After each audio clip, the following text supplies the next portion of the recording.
Good morning, Rise in Freedom. I'm Austin Peterson. You're watching and listening to the Wake Up America Show at wakeupAmericaShow.com. Glad to have you here. Thanks so much for joining us on the program. Today is November the 2nd, 2023. Boy, it seems like this year has just flown by, and the week is flying by too. Tomorrow we're going to have Freedom Family Friday. The lovely Stephanie Peterson will be joining us tomorrow in studio for her regular Friday appearance. Good morning, love. I hope you're listening today. Kiss, kiss, kiss, kiss, love, love. It's nice to have a little bit of love with the world so full of hate and anger and rage. But you know what? That's the news. Them's the breaks. Let's cover it. Let's start with Gretchen Carlson on Fox News yesterday thinks that she's figured out the problem of gun crimes here in the United States. Well, let's just say that you're going to be a little disappointed.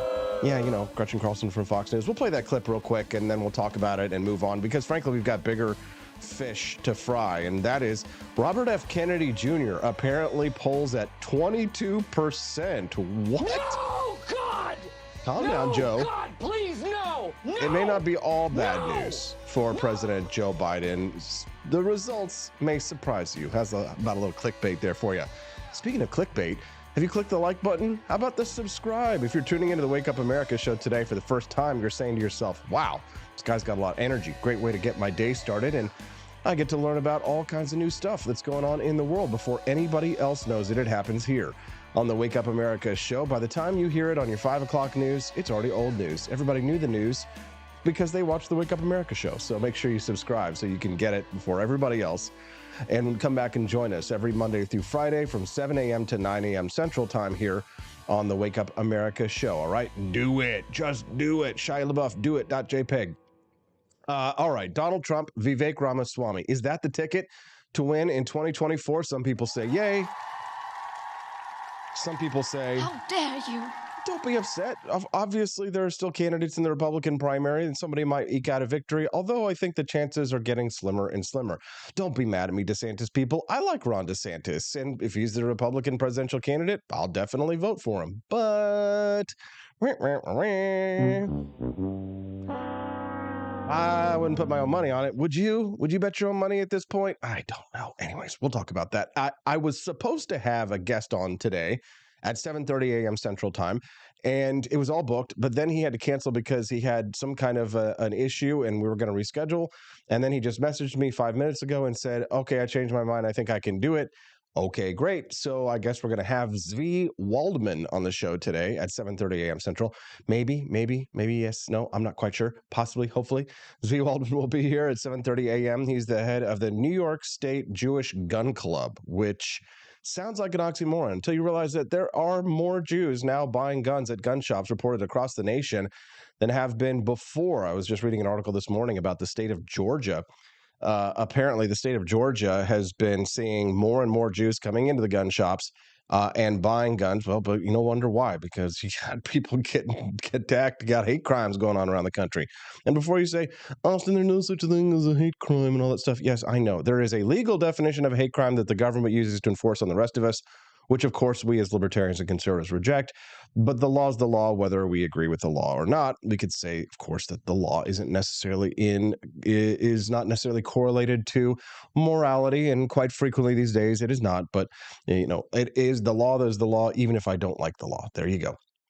If you're just tuning in, what's up, Kim McCurry? She says, I still have a meh feeling towards Vivek, but his stance on Israel-Palestine, he may get a lot of anti-war votes. That's interesting. Yeah, it's been very interesting to see what Vivek has had to say about Israel.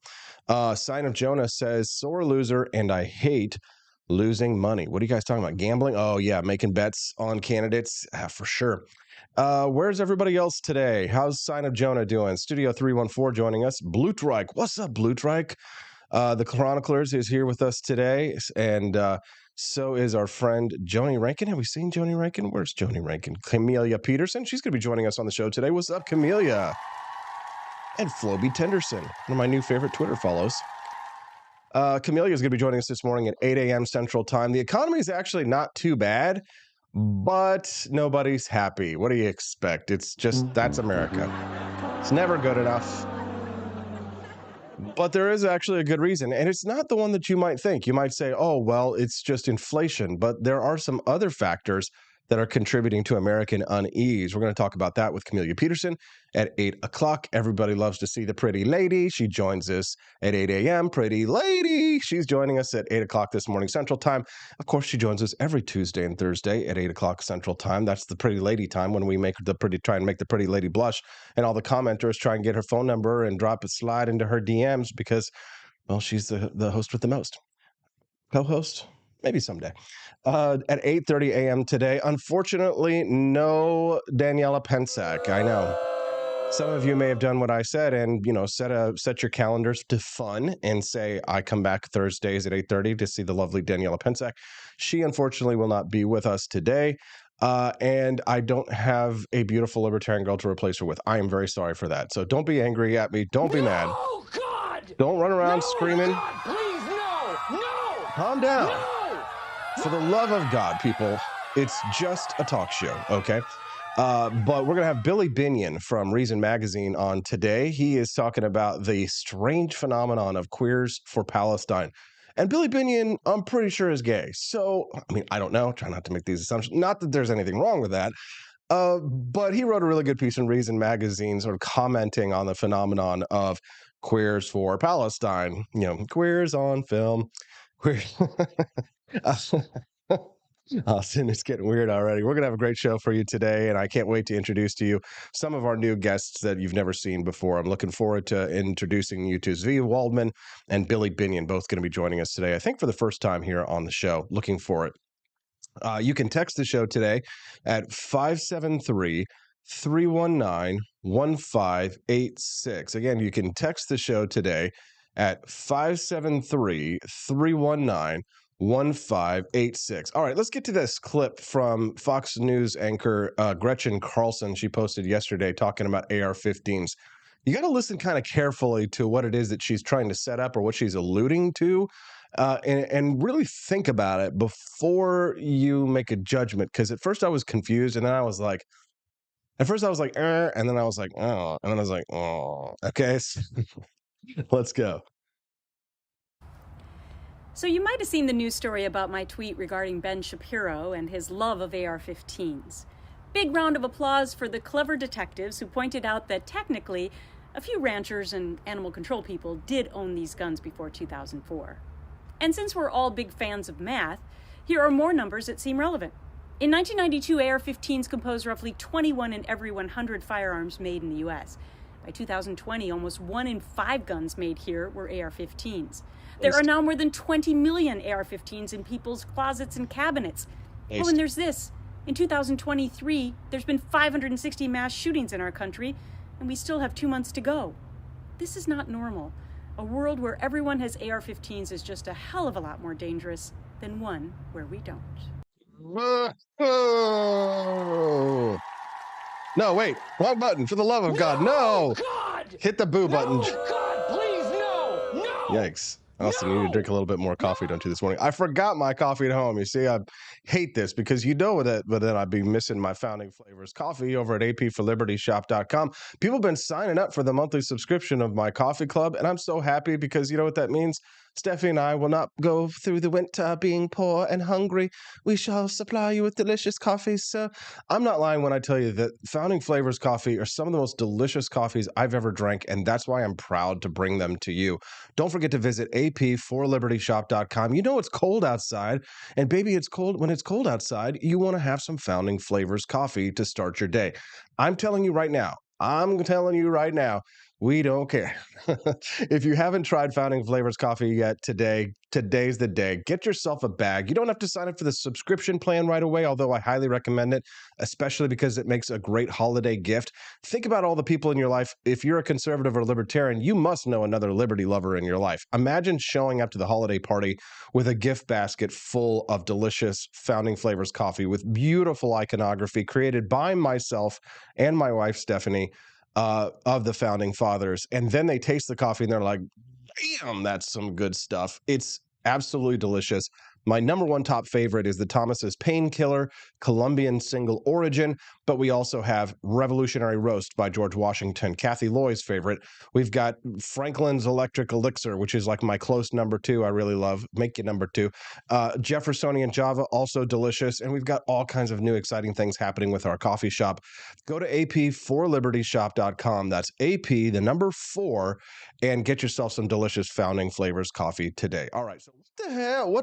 What the hell was Gretchen Carlson trying to say here? So first of all, she made a big mistake in assuming that we all like math. But let's listen just one more time and decode what the blonde is trying to say. So you might have seen the news story about my tweet regarding Ben Shapiro and his love of AR-15s. Okay, big round of applause for the clever detectives who pointed out that technically a few ranchers and animal control people did own these guns before 2004. And since we're all big fans of math, here are more numbers that seem relevant. Pause. Nah, don't think. How dare you? Not a big fan of math. I mean, listen, I'm glad that it exists and it keeps the universe going and, makes this microphone work. And I'm able to bring you this talk show today because of math. But that was your first mistake, Gretchen. Big mistake. In 1992, AR-15s composed roughly 21 in every 100 firearms made in the U.S. By 2020, almost 1 in 5 guns made here were AR-15s. There are now more than 20 million AR-15s in people's closets and cabinets. Oh, and there's this. In 2023, these are rookie numbers. We got to bump those numbers up. There's been 560 mass shootings in our country, and we still have 2 months to go. This is not normal. Where's my... That was the wrong button again. I'm hitting all the wrong buttons this morning. It's because I don't have my Founding Flavors coffee. Okay, here it is. Dang it. Where the... I've got the wrong button. No.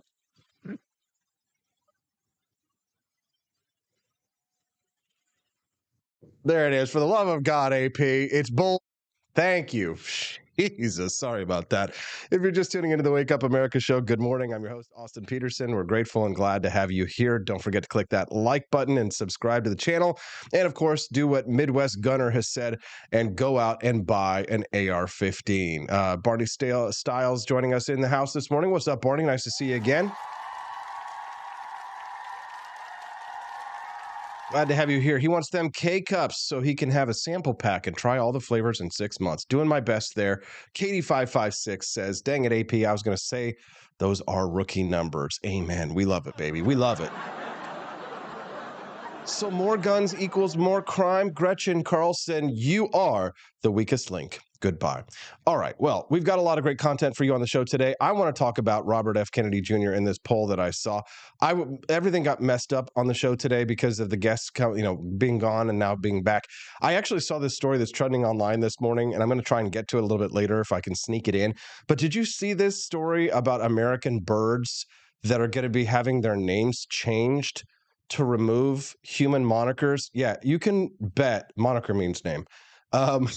You can bet that the reason why, I know that you can all guess it. Let's hear it from you right now. The reason why that the names of these birds are going to be changed is, you guessed it, racism. How dare you? I know. Everybody's offended over everything. So lots of familiar bird names are going to be changed, like Anna's hummingbird, Gamble's quail, Lewis's woodpecker, Baywick's wren, Bullock's oriole, and all that, because the American Ornithological Society wants to change the names of the birds that are named after people because, and then any, of course, bird names that are deemed offensive or exclusionary.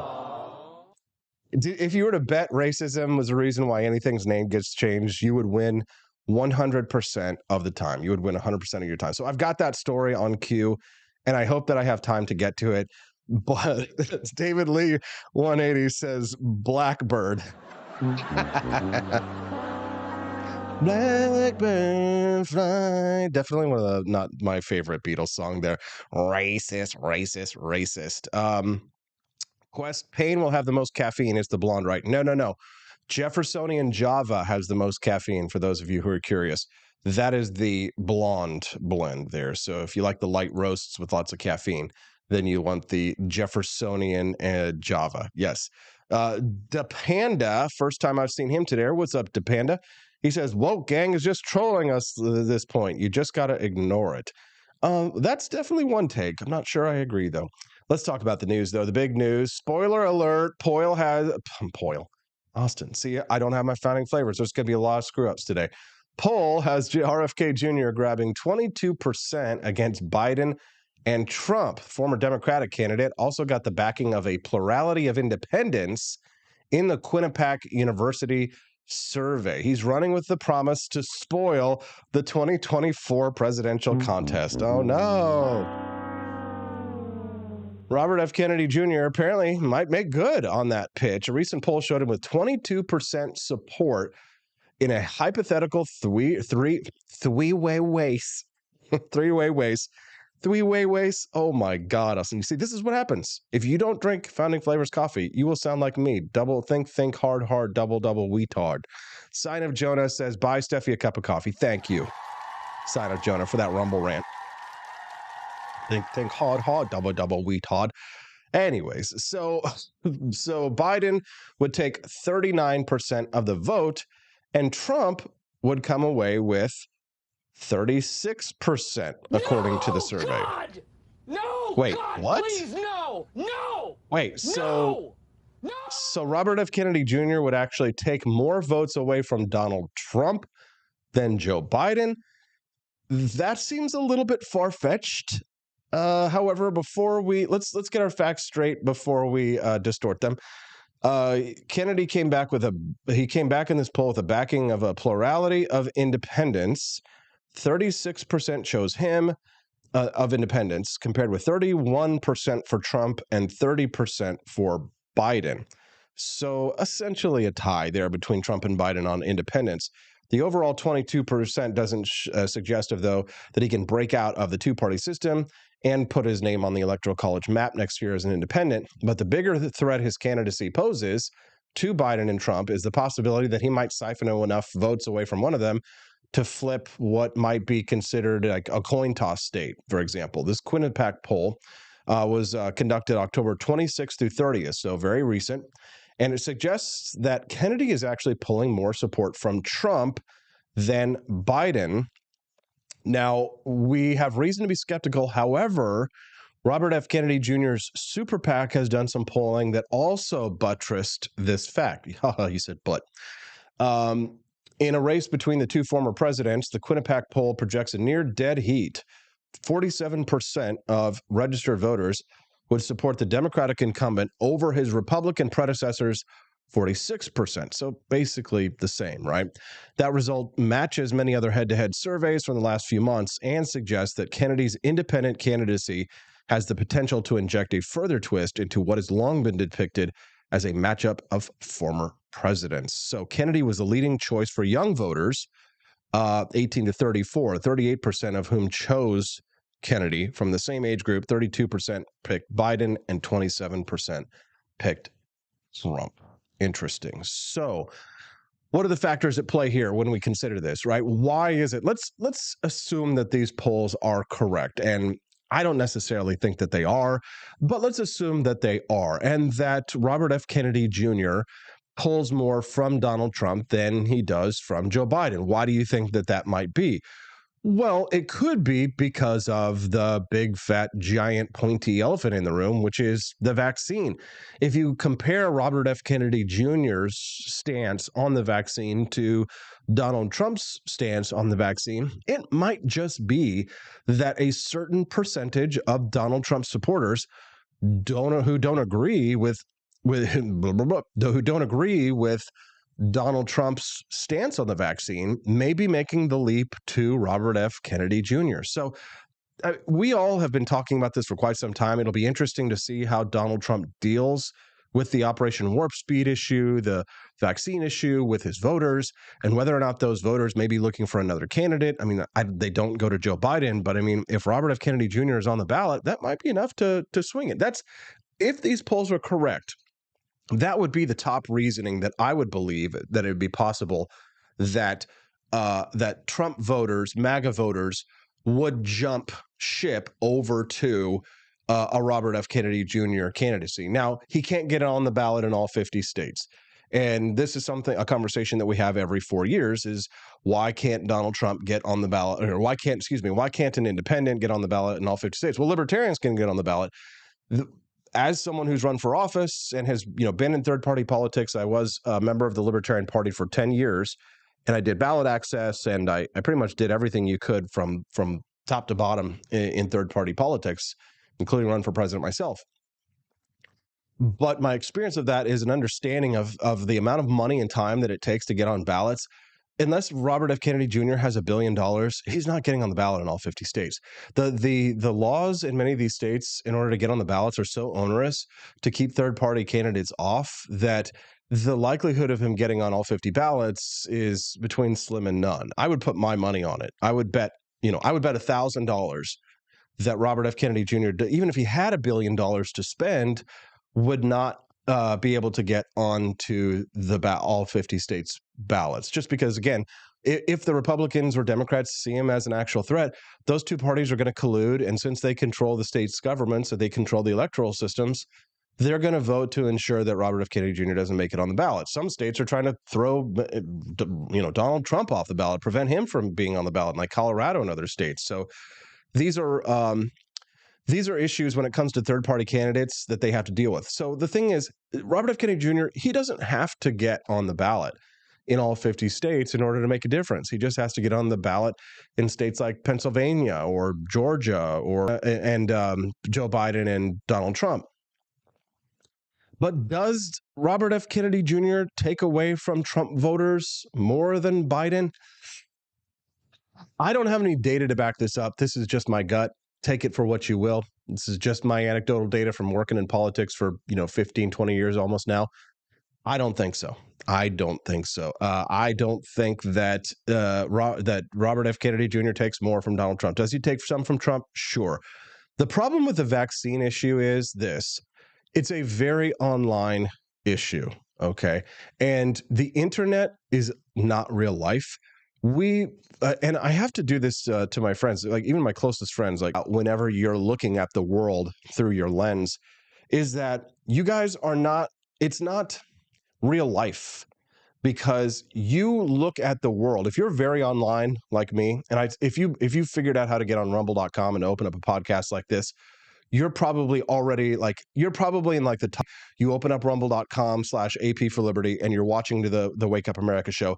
Or if you're listening to the audio podcast version of this, which you should download, by the way. And then when you consider people who have been following the vaccine debate online on like twitter.com, that's probably maybe the top 15% of technology users. And then you have to consider, how many of these people actually vote? Well, maybe they're a little bit more committed than the average American citizen. But here's the sad reality. Maybe it's not that sad if you think about it, but most people don't vote. Most people don't vote. And if most people don't vote, and you think about, wow, there's so many people online who agree with me about Donald Trump and Operation Warp Speed and the vaccine, and they're going to vote for Robert F. Kennedy Jr. I saw an internet poll, and it had 150,000 votes, and all of them said, I'm not going to vote for Donald Trump. I'm going to vote for Robert F. Kennedy Jr. Well, how many of those people are going to get stoned and stay home, forget that there's an election, actually show up, car's going to break down? I mean, the numbers of people, when you actually look at the people who are very online versus the people who are the percentage of the general population, I mean, what we might call normies, they don't care. They're not living the life that you and I are living, right? You look around, it's kind of like that movie They Live, right, with Roddy Piper, where he takes off the glasses. It is. And the problem with people like yourself, I'm going to guess that you're probably, if you're watching the Wake Up America show, not to just sort of self-congratulate here, but you're probably like 10 points higher on the IQ average than most people, right? This is not a talk show for retards. This is a talk show for big brain stuff. And when I say big brain stuff, yeah, we do that IQ, like the listeners of this show. I'm guessing the problem with people like yourself is that you see the world through your own lens, and you don't realize that most people don't see the world the way that you do, right? Most people who are pretty normal, they don't see the world that you do. So be careful about, confirmation bias and thinking, oh, if I can see it, other people can too. Very, very rare. Very, very rare. If you're in the top 30% of internet users And if you're 10 point IQ higher points on average higher, probably many of you who watch this show are even a little bit higher than that. I'll be honest, because we're talking about very, very niche politics. This show, I try and build it for a broader audience. But of the 300 people who are watching us live right now, I mean, you're probably smarter than the average bear. And so, again, the mistakes that people who are more intelligent make, it's kind of like Albert Einstein, brilliant, genius, rocket scientist, brings us, E equals MC squared, right? The life, the universe, and everything. Wrote an article about why he's a socialist. Okay, so intelligent people are good at justifying their stupid ideas. So be careful of falling for those traps and those confirmation biases when you see polls like these, or when you think, oh, well, if a lot of people online say it, that must mean the public at large is like that. But the public at large is not like us. The public at large is very different from us. And that's okay. But just be careful of doing that. And remember, use your glasses from They Live to see the world as it is. All right. Zvi Waldman. He is the head of the New York State Gun Club, Jewish Gun Club. And he says it's time for Jews to arm up, mount up, cowboys, regulators. 1G Nate Dogg had to regulate. We'll be right back on the Wake Up America Show at wakeupAmericaShow.com. Goose Lodge in Jamestown, Kansas, your home away from home. Choose the comfort and privacy of our individual rooms, each equipped with its very own locking door and ensuite facilities. Or bring the whole family and make memories in our communal space. Snuggle up on our plush recliners or share a meal around the dining table that comfortably seats 8. Our kitchen is armed with everything you need, from a microwave to a full-size fridge. For a bird's eye view, book the Eagle's Nest. Enjoy the privacy, storage space, and its very own toilet and shower.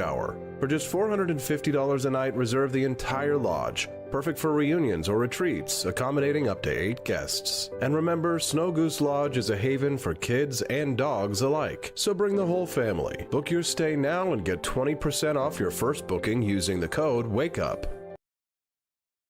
Expanse of time, a year might seem like a mere moment, but oh, what a year it's been. In September 2022, Austin and Stephanie Peterson embarked on a journey to wake up America. They began humbly, with just 20 souls tuning in, learning, listening, and though challenges arose, like the looming shadow of YouTube demonetization, their spirit never waned. And now, thanks to you, thousands rise with the sun to join them, to listen, to engage, to be a part of a community. So here's to you, and to Wake Up America, for memories shared, for friends made, for the journey ahead, and for never, ever forgetting to rise and freedom. Happy anniversary.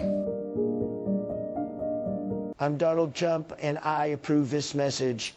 Believe me, Austin Peterson is the best. He's got the greatest Wake Up America show I've ever seen. Whenever I tune in the mornings and watch the live stream, let me tell you, he has got the absolute best content. I love his guests. It's just a total blast to watch, and I highly endorse and recommend the Wake Up America show. It's terrific, believe me. Halloween is coming. The festival of Samhain approaches, and your lazy butt doesn't have a Halloween costume yet?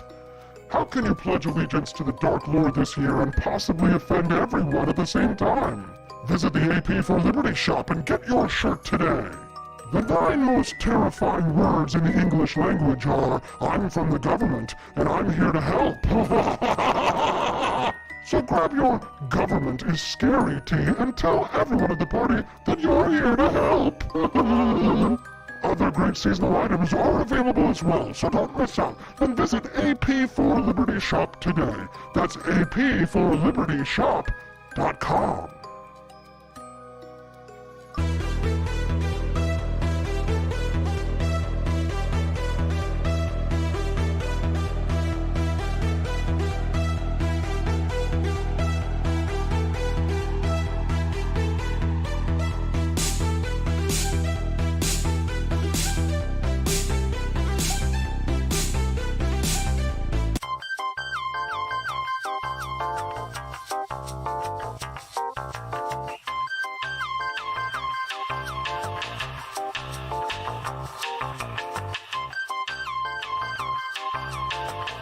I'm a public defender. I am a public defender. I'm proud to be a public defender. 80% of Americans accused of a crime will get appointed a public defender. Everybody from a speeding ticket to capital murder. For every dollar we spend on public defenders, we spend $3 on prosecutors. Public defenders have to do pretty much everything on their own. Social workers, counselors. Investigating is another piece of it. The average public defender holds 300 cases annually. You never feel like there's enough time. Public defenders have health issues all the time. A lot of people give up and say, I can't do this work anymore. Gideon's Promise trains, mentors, and supports public defenders. There are a lot of people who say that they would not still be public defenders, but for Gideon's Promise. It's fuel. Good morning, Rise and Freedom. I'm Austin Peterson. You're watching and listening to the Wake Up America show at wakeupAmericaShow.com. We're glad and grateful to have you here. Click that like button and subscribe to the channel if you're enjoying the content that you're hearing today. And remember, the Wake Up America show streams live Monday through Friday, 7 to 9 a.m. Central Time. So set your calendars to fun and join us 5 days a week for the most fun you can have, talking about freedom in the mornings. All right. Speaking of freedom and the Second Amendment, yeah, I know you guys are all still cringing from that clip that I played of Gretchen Carlson earlier, where she's like, essentially more guns equal more crime. I don't think so. But even if it did, still not going to surrender my Second Amendment rights. And more people seem to agree. This article I'm reading this morning, a Georgia gun store is saying that more Jewish Americans are buying guns amid the Israel-Hamas war. Probably not a bad idea. Rampant anti-Semitism on the march. Attacks have been stepping up around the world, including here in the United States. Thank God for the Second Amendment. Joining us now to discuss the Second Amendment, and maybe a little about God, is Zvi Waldman. He's joining us live right now. He's the founder of the New York State Jewish Gun Club. Good morning, Zvi. Hi, good morning, and thanks for having me, Austin. Sure. Thank you very much for joining us, Zvi. Your reaction to seeing more Jewish Americans buying guns? Look, people saw the images coming out of Israel. You know, we grew up seeing these type of images in history books and in museums. Unfortunately, it's now on our Twitter feeds, it's on Instagram feeds. People need to feel safe. Thank God for America. Thank God for a country where the right to bear arms is in our Constitution and it's protected by our Constitution. So, Zvi, when you see these things happening around the country and you see people being attacked on college campuses, the violent threats, you saw that article that I sent you yesterday about the Cornell student who was arrested for making terroristic threats. I mean, is that making the case? Are you seeing more people in the Jewish community maybe starting to thaw a little bit on their gun rights? I have seen people that I would never imagine to own guns are coming forward now and owning guns. People living in Manhattan, people who are in the, I would say, not conservative, minded, people who are probably voting Democrat. I see those people even changing their minds. So people are having a rude awakening and they're coming to realize what the Second Amendment is for. Zvi, there's been a lot of conflict about the Jewish position when it comes to firearms over the years. I saw that a Jewish Democrat by the name of Mayim Bialik, she's a Hollywood actress, was talking about the other day. She says that she didn't think that this is what decolonization would look like. She's been shocked by the amount of rage and hatred and violence that's been directed at the Jewish people since this October 7th attack. Do you think it's reasonable to assume that more Jewish Democrats might be starting to feel the same way? Look, when things are tough, right? When times are hard, the true colors show, right? If you want to know who your true friends are, you wait till you are in crisis and you see who comes to help you, right? And I think this event shows it. It brings out, it's when the system is stressed, everyone is upset, emotional. Look then who sticks around to be next to you, who helps you. And I think, what has plays out, kind of brings out that point. And yes, people are realizing that when it comes to hatred, it doesn't really matter where on the spectrum you are in religious, in belief, and in your Jewishness. People who hate us will hate us no matter if we are all the way on the left side spectrum politically or we are all the way on the right. And the bright side of all of this, it's uniting the Jewish community in a way we have never seen before.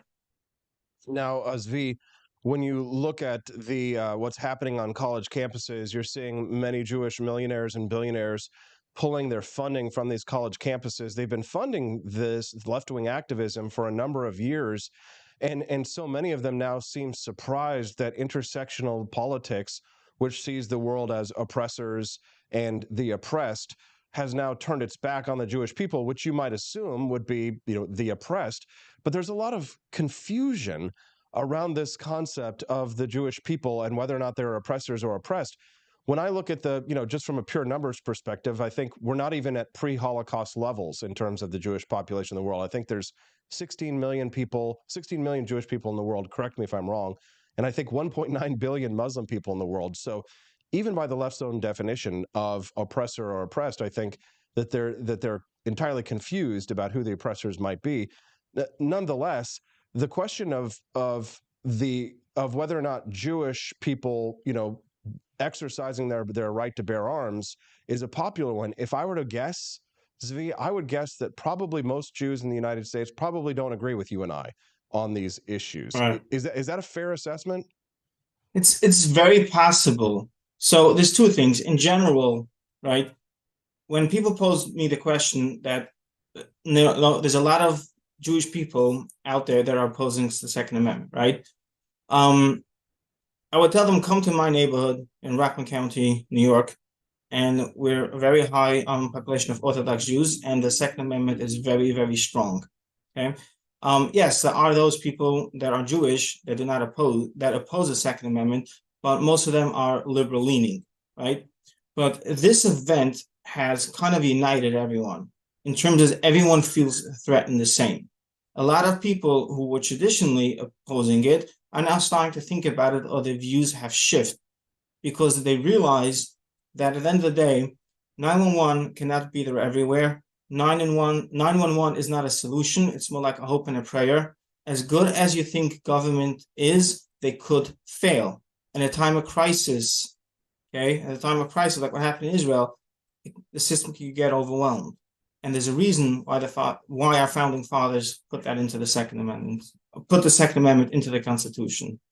Certainly, for sure. If our listeners are just tuning in to the Wake Up America show just now, glad to have you here. Click that like button and subscribe to the channel if you're enjoying the content that you're hearing. I'm your host, Austin Peterson, here on the Wake Up America show, and I'm speaking to Zvi Waldman. He is the head of the New York State Jewish Gun Club, and he's joining us this morning to talk a little bit about rising anti-Semitism in the world and why the Jewish community should consider arming themselves.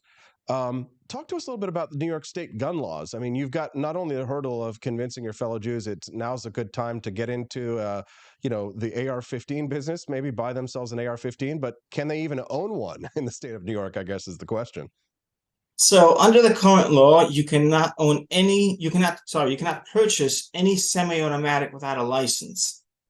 So not even a Ruger 1022, Ruger PC carbine, or like a Celtic Sub 2000, a regular. The only thing you can walk in and do the standard FBI background check and walk out with is a shotgun or a lever action.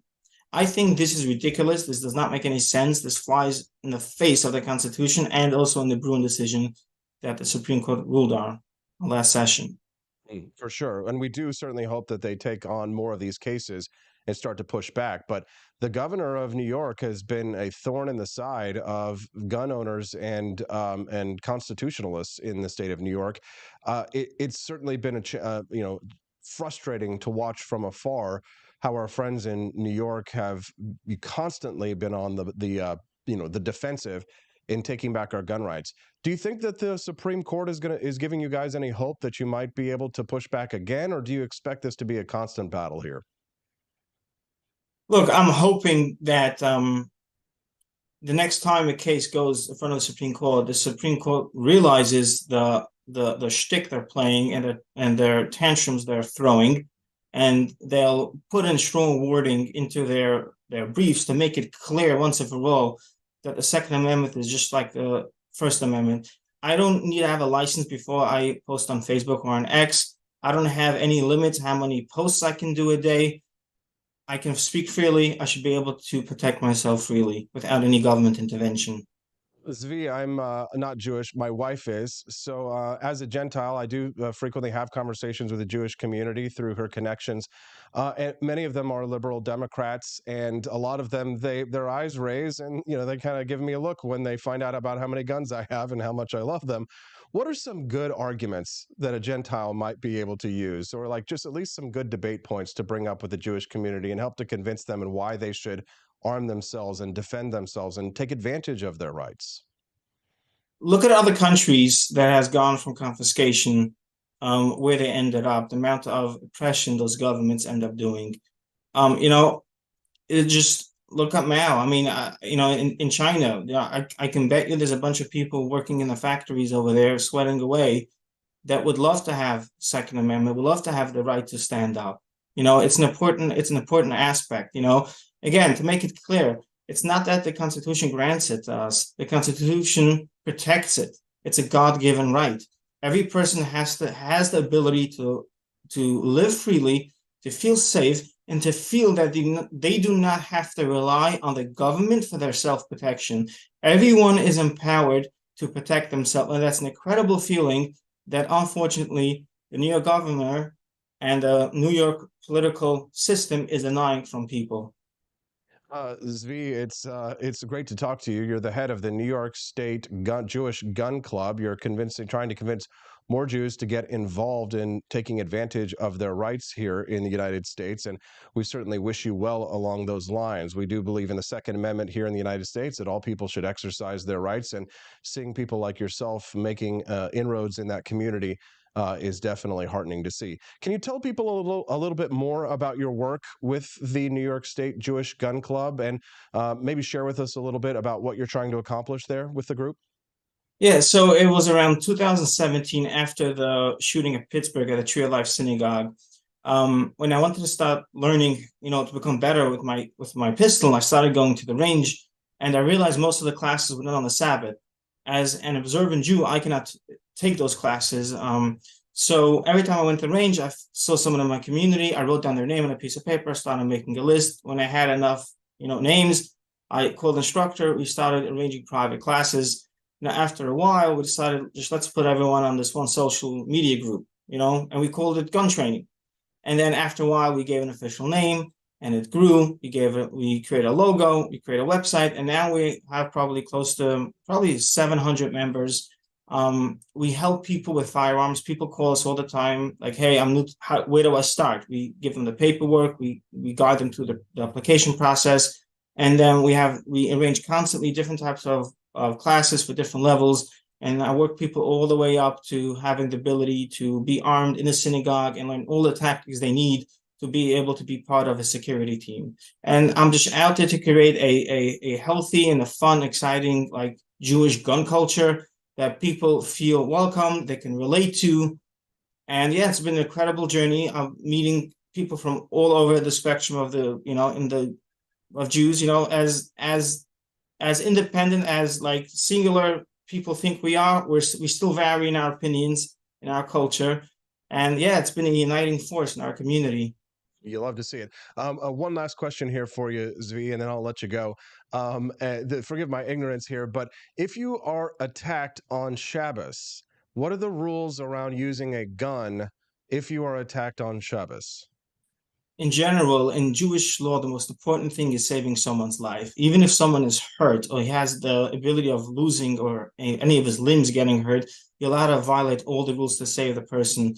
And obviously, if someone is under attack and his life is about to be lost, you are allowed to, in your courage, to do whatever you can to save people's lives. It's the same as treating someone with a heart attack. Stopping an active shooter is the same. You're allowed to violate laws. You are condemned. And it's considered a mitzvah to save someone's life. Life is the most important thing in the Jewish culture, and it's saving anyone's life is important. There you go, mitzvah. I love that word. Zvi Waldman, where can people find out more about your work online or perhaps get involved with your group? NYSJewishGunClub.com. There you go, Zvi Waldman. Thank you very much for your time and being so generous with it and joining us this morning. Good luck. We wish you the best.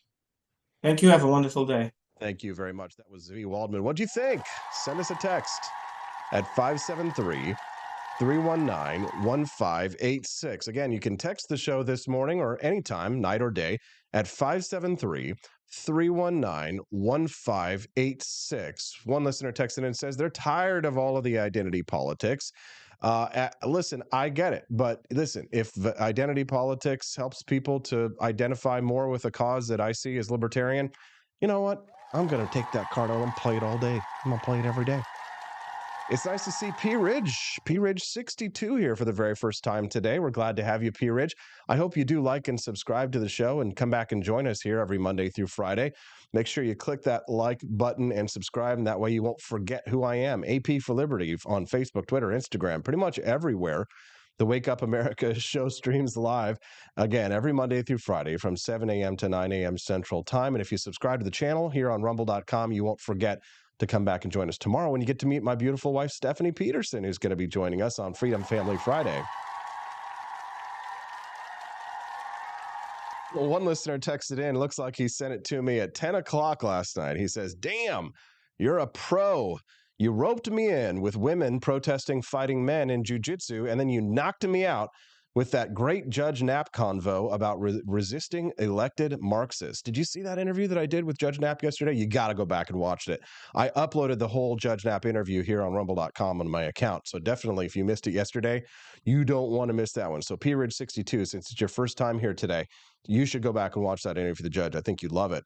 The listener who texted in at 573-319-1586, he says, I'm interested to hear how you think about the foundation of natural law, or where human rights or dignity comes from.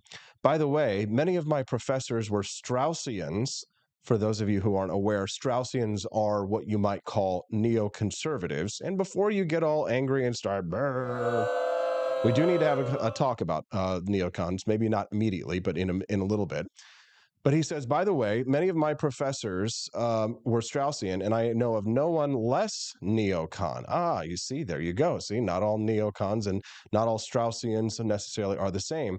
He says he's the one who showed me pictures of Dresden and Hiroshima and asked if I could tell the difference. Well, I think I understand what you're saying here, sir, whoever is texting me there over there. I don't have your name, but what a great text message, and I appreciate that. Great conversation starter. And I don't want to go down the rabbit hole right now of the firebombing of Dresden, Germany, compared to the nuking of Hiroshima, although I would love to, because I love that conversation and it drives everybody absolutely bat bonkers insane. But I don't have time, and we are only just 12 minutes out from Camellia Peterson, who's joining us this morning to talk about how things are great, but no one is happy. The lovely Camellia Peterson.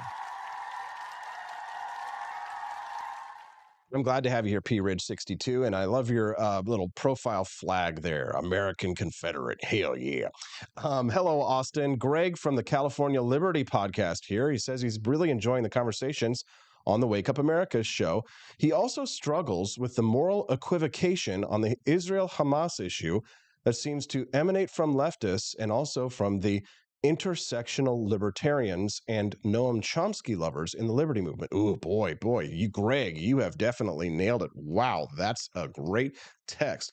Let's talk more about this. I replied back to him through the text message system. I should have Greg from the California. Love making new friends here on the Wake Up America is that you're going to hear a lot of things that you don't agree with this morning, but hopefully you're going to come back and we're going to have a conversation. Yes, nice big audience. And if we could get 1/5 of the people to like this show who are watching it right now, that'd be 100 likes, but we're only at 44. So click that like button and join us here on again tomorrow morning. If you click like and subscribe, you'll know where to go. All right. Wow. Big audience. Love it. Maybe I'm going to start getting nervous. No, just kidding. Let's talk about Trump Vivek for just about 10 minutes here before we speak to Camellia Peterson, because yesterday I did an interview on the on InfoWars, which some of you might have seen, some of you might not, but you know what? Let's just go ahead and play it and I'll react to it a little bit. Maybe I get to the Vivek part. Take a listen to this.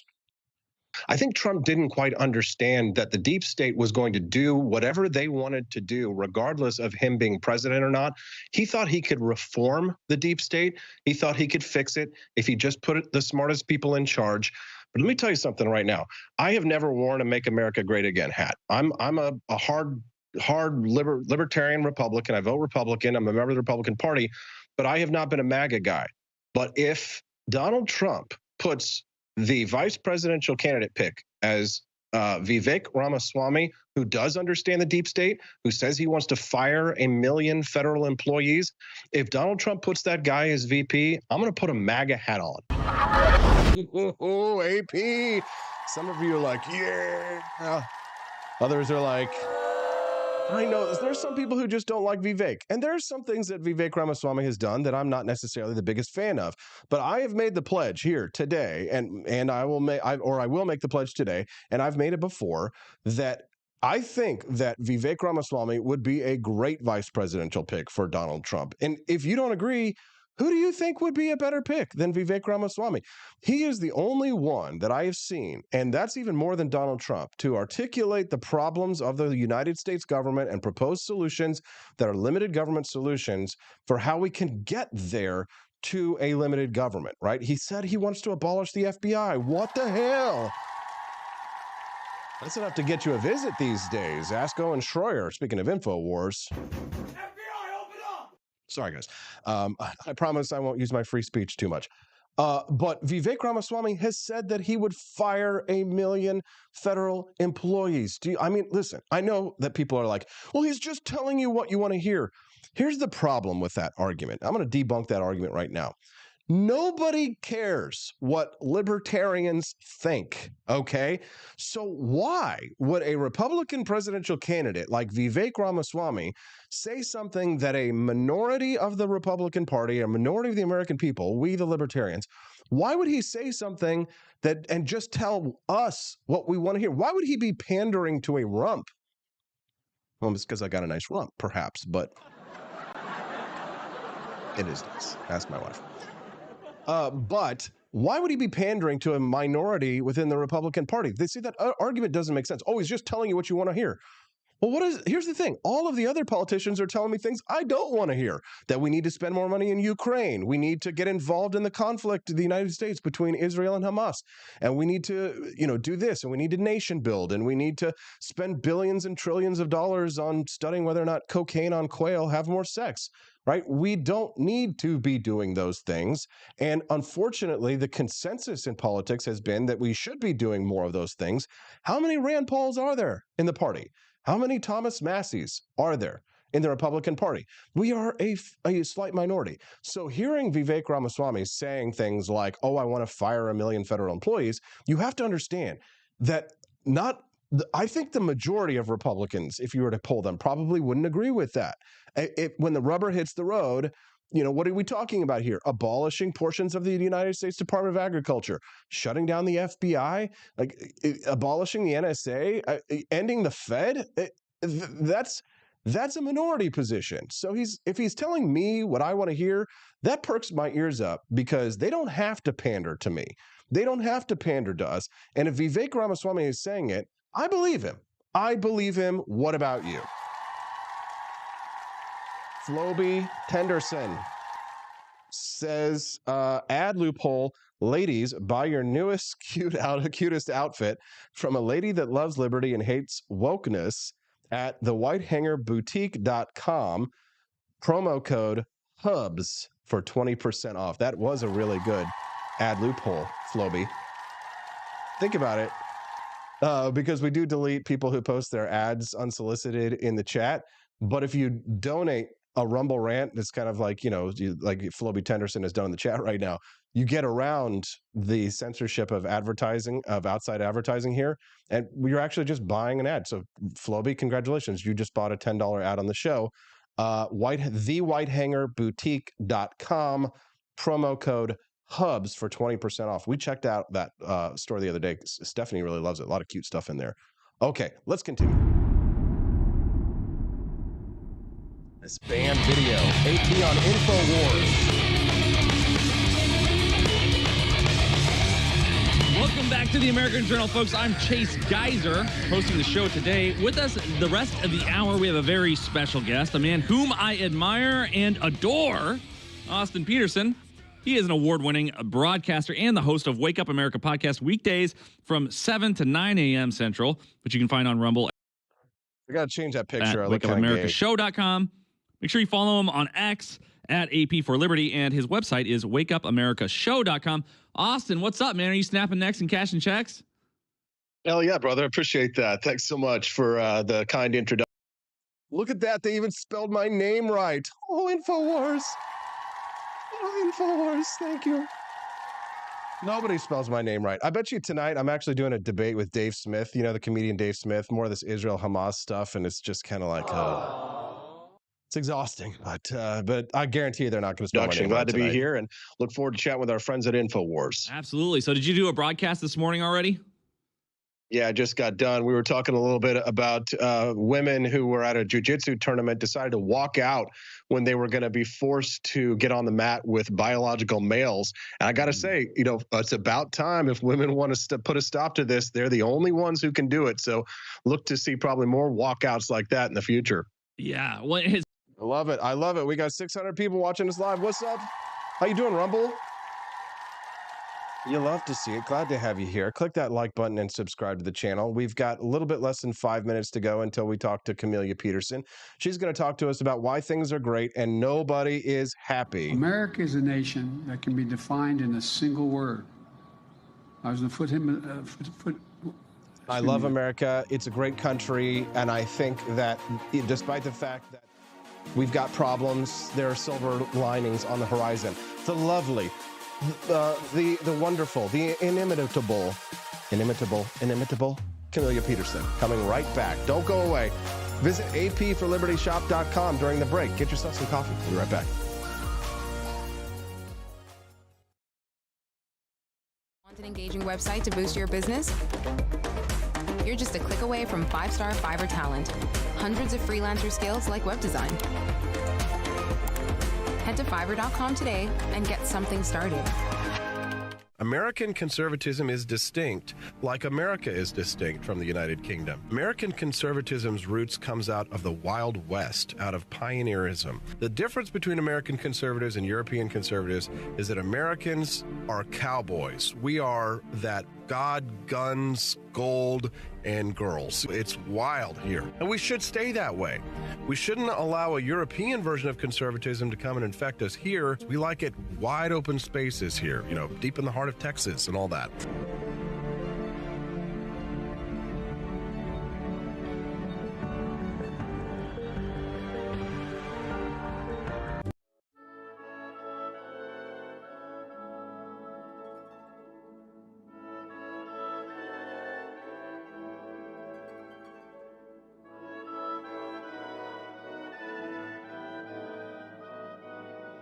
Hey there, it's your favorite Vice President Joe Biden. I wanted to talk to you today about the Wake Up America show, the best source for all your political news and commentary.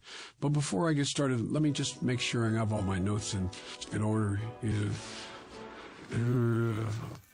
Okay, where was I? All right, the Wake Up America show. It's a great way to stay informed and make your voice heard. Boy, what was I saying again? Oh, right. The Wake Up America show. It's important that we all stay engaged and knowledgeable about what's going on in our country and, you know, the thing. But hold on, where was I going with all this? Oh, yeah. The Wake Up America show. It's a fantastic resource. And if you really want to make a difference, man, you can sign up to be a monthly donor at wakeupamericashow.com/support. Now, where was I? Oh, that's right, the Wake Up America show. So if you want to stay woke and support a great cause, head on over to wakeupamericashow.com/support and sign up to be a monthly donor today. And if you're feeling generous, you can even give a donation in my name. Thanks for listening, and keep on keeping on, America. Come on, man.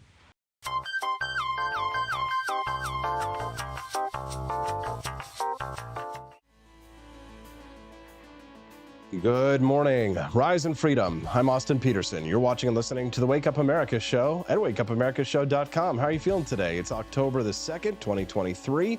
Thankful to have you here.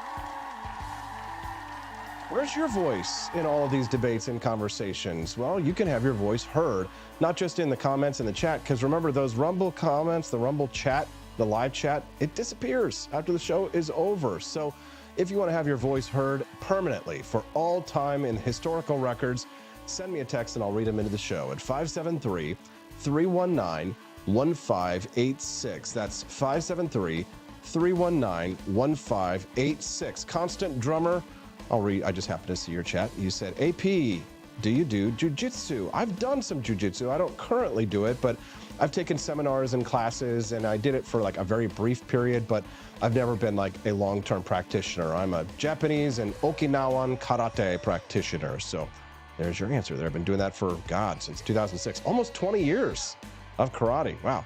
Longer than I've been like in libertarian politics. Crazy.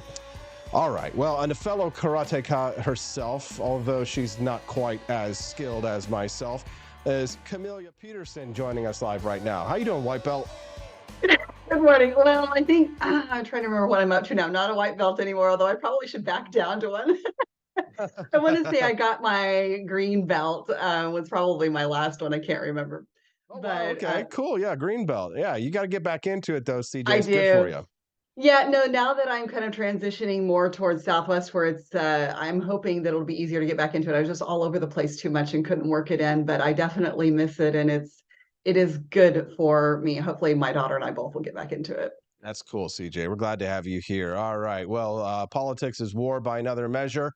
And certainly our time in the martial arts has taught us important lessons, like what it feels like to get punched in the face. I remember when you showed up to the radio station with bruises all over your arm, your sensei really kicked your ass. And Robert F. Kennedy Jr. may be doing the same thing to Donald Trump. I sent you this poll here, but you weren't completely prepared for it, to show that Robert F. Kennedy Jr. might be taking more away from Donald Trump than Joe Biden. Not sure I believe that. At first blush, Camelia, what do you think? Yeah, well, that's my first question for you is like where they're polling, like who are they polling? And so it looks like they're just kind of polling general voters. It doesn't necessarily look like they're doing one party or the other, I would assume. But I don't know, that's big, right? And so one of the things I asked you was like, has any other third party candidate ever polled this high like this? And the thing is I kind of agree that it may not necessarily pull as many from Trump as they think it is. But at the same time, I have had, just kind of on the ground talking to people, I have had a lot of people who are very conservative bring him up. And I'm like, oh, really? Like people I would not expect it from. And actually the vaccine is the number one thing. Now, I think whether or not that continues to be a factor will depend on how the national conversation goes on the vaccine, because, we've kind of seen that spike some whenever they come out talking about, we're going to bring back masks or we're going to do all these other things. And all of a sudden everybody is really alarmed again. And they you hear the conversation really go up as far as like, we're not going to do that. And people are talking about introducing legislation to make sure that that's prevented, everything that happened does not happen again. So I think if that settles down and it's not an issue, then it's probably much less of a factor and he doesn't do as well and doesn't pull as much from Trump. That's good stuff. Camelia, the topic of the show today, MAGA 2.0. Listen, I'm not saying that Ron DeSantis doesn't have a chance or that Nikki Haley may not come from far behind and everybody gets their act together and they manage to take out Trump. Maybe he goes to jail and everybody's like, okay, I don't pick him. If I was going to bet my own money, I would bet that Donald Trump is going to go and be the candidate.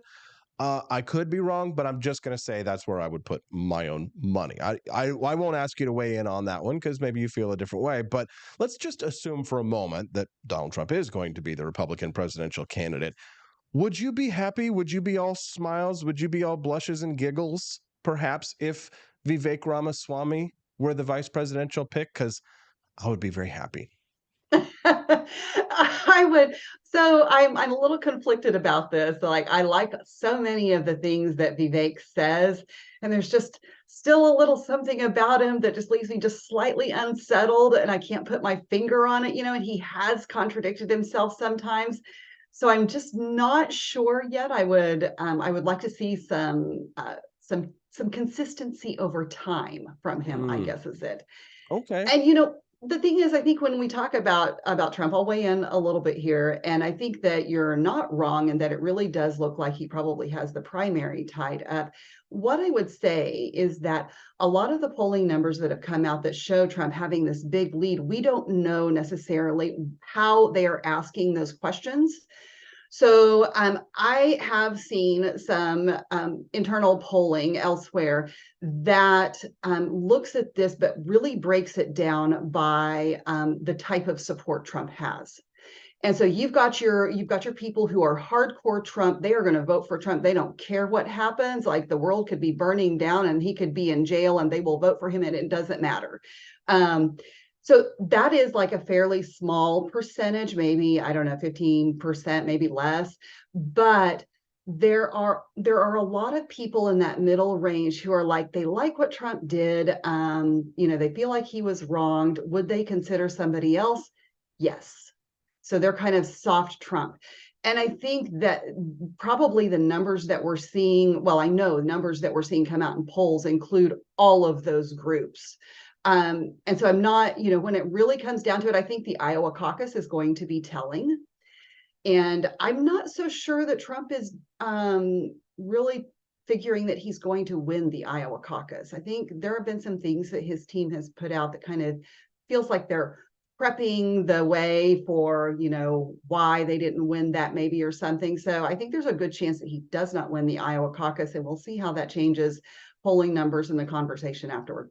I honestly, the more like the Iowa caucus gets plugged, the Iowa caucus almost never picks the winner. I can't remember the last time that the Iowa caucus actually picked the eventual winner. It was like back in 2008 when it was, when I was like Ron Paul hardcore, it was Rick Santorum, and then I think Ted Cruz won it in right. in 2012, right? So it's like, well, Ted Cruz won it. He beat Trump out for it in 16, and that was when Trump accused Cruz of stealing that election. We've got an Iowan here. C. Songaroth says, "We Iowans want Trump." There you go. Okay, well, some of them at least do.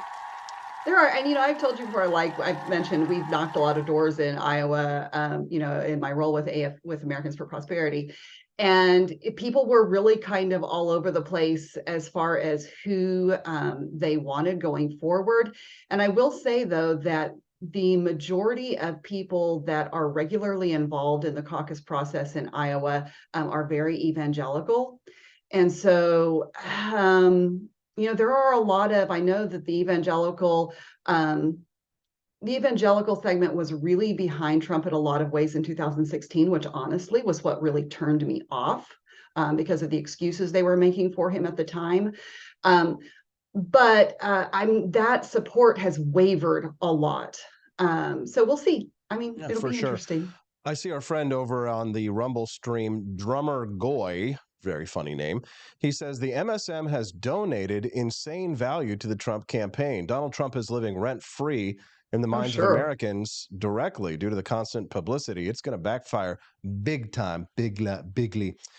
Drummer Goy, I also see you're a monthly subscriber here on rumble.com. Thank you for that, meaning you donate to the Wake Up America show on a monthly basis. I'd love to invite those of you who are joining us here today, and maybe you've been watching the show for a while, you'd like to help support the show. We do spread the ideas of economic freedom and personal liberty 5 days a week, and we'd love to have your monthly support level, just like Drummer Goy.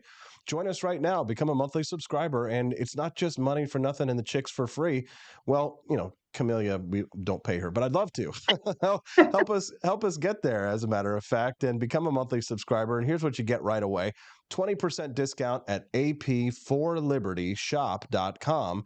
So if you are a monthly subscriber already and you don't have your 20% discount code, hit me up in the DMs over at twitter.com. I'm AP for Liberty over there as well. And that's AP, the number 4, AP for Liberty. And I'll make sure that you get your 20% discount code. But for those of you who have been on the fence and were thinking about it, if you subscribe, don't forget, hit me up. You're going to get that 20% discount code over at apforlibertyshop.com. Nice to see Subniferum75 joining us. You're late. What are you doing, bro? Show's been going on for an hour and 10 minutes now. All right, CJ, next topic. We're speaking to Camellia Peterson here on the Wake Up America show. click like and subscribe. CJ, the Wall Street Journal article that I shared with you, titled "The Economy is Great." Not sure about that, but they say, why are Americans in such a rotten mood? The writer says lingering inflation can't explain all of the unhappiness. Maybe it is referred pain from the wider world. What the heck is he trying to say? So I'm reading through this and I get what he's saying in black and white on paper. And I'm no economist. Numbers are not my strength. But I know what I hear from people. I know what I see when I go to the grocery store. And I think, it's true. Unemployment is at 3.8%. Like, you can't pay people $15 to flip burgers right now. It is hard to find workers. So I mean, like that part is true. And I will say that I look around and it doesn't, people tell you that they're cutting back on luxuries, but sometimes I look around and it doesn't really seem like it. It seems like people are still spending. And I honestly look at it like, I don't know how people can afford to do that, because I can't. But I think this is where this may come in to be a difference in, in your income level. Because one thing I have heard a lot from talking to people at doors when we talk, because the number one issue when you talk to people at doors or on the phones, and you're not even giving them choices, you just say, when you think about how the government affects your life, what's your top issue? And they're almost to a person, the economy or inflation. It's at the top of everybody's mind. So he can say that the economy, is getting better and is good, but almost nobody, that's another question I ask, is like, do you think the economy is getting better? Are we headed for a recession? What? And they're like, oh no, it's not getting better. And so I do think that the people who do seem to be the hardest hit or those people who are below that middle class, line, and they're just there's no margin for those people to account for the rising price in groceries. When you're talking about groceries that have gone up 40%, I mean, it's crazy. And especially, if you're in an area where you don't have a lot of different grocery store choices. So it's probably harder for people who are living in rural areas. But yeah, it is, people are definitely not feeling more optimistic. Now, do I think that he has a point with the referred pain? Yes.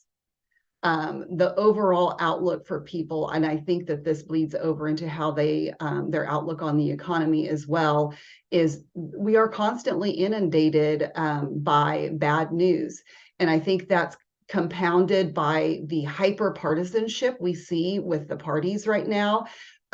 One of the things they mentioned in there was like one of the last where the approval ratings for a president may have been back under George W. was like the highest it's been. And I was thinking about that. And no president since then, I don't think, has been that high during their presidency. But September 11th, 2001 was something that I think brought people together, and was kind of an anomaly in the national mindset. You know what I'm saying? And there's not moment. Right. And so that is going to bring a natural unity that is not, it's an abnormality. So I do think that the hyperpartisanship is one of those things, because we can't, even if there are issues that are affecting us, but they're overseas, people don't feel a connection to that. And so really all we're seeing, and rightfully so, is we're seeing our government spending more money everywhere but here, while we have people here who are paying, much higher prices on groceries and cars and houses. And, I will tell you, one of the things in this article that really jumped out to me, I thought there must be something I'm not understanding about this, is he said that the high housing prices and stock prices have lifted the median household wealth by 37%. Like, that's a good thing. And I'm trying to understand this because, okay, if your home value has skyrocketed, like that all of a sudden means you're doing better or you're more wealthy. And I'm sorry, but no, they told me I just had to renew my homeowner's insurance. And they told me that they valued replacement value on my house at over $300,000. my house now, I mean, I know that they couldn't replace it for what its value is now, but nowhere near that. And so that also means my homeowner's insurance just went up a lot. And so I'm not more wealthy because my house is all of a sudden worth more. Those are they call those unrealized gains, for example, right? It's like the one of the things that the Democrats are really trying to tax right now are unrealized gains, meaning that if the value of your stock portfolio increases, then you'll have to pay taxes on gains that you haven't realized, meaning you haven't sold your stock, you haven't like cashed out any of your portfolio, but you'd have to pay a tax on an unrealized gain because the total value of your portfolio increased. It's just a nightmare. But it's definitely a bright and happy sunny morning with 642 people watching us live this morning.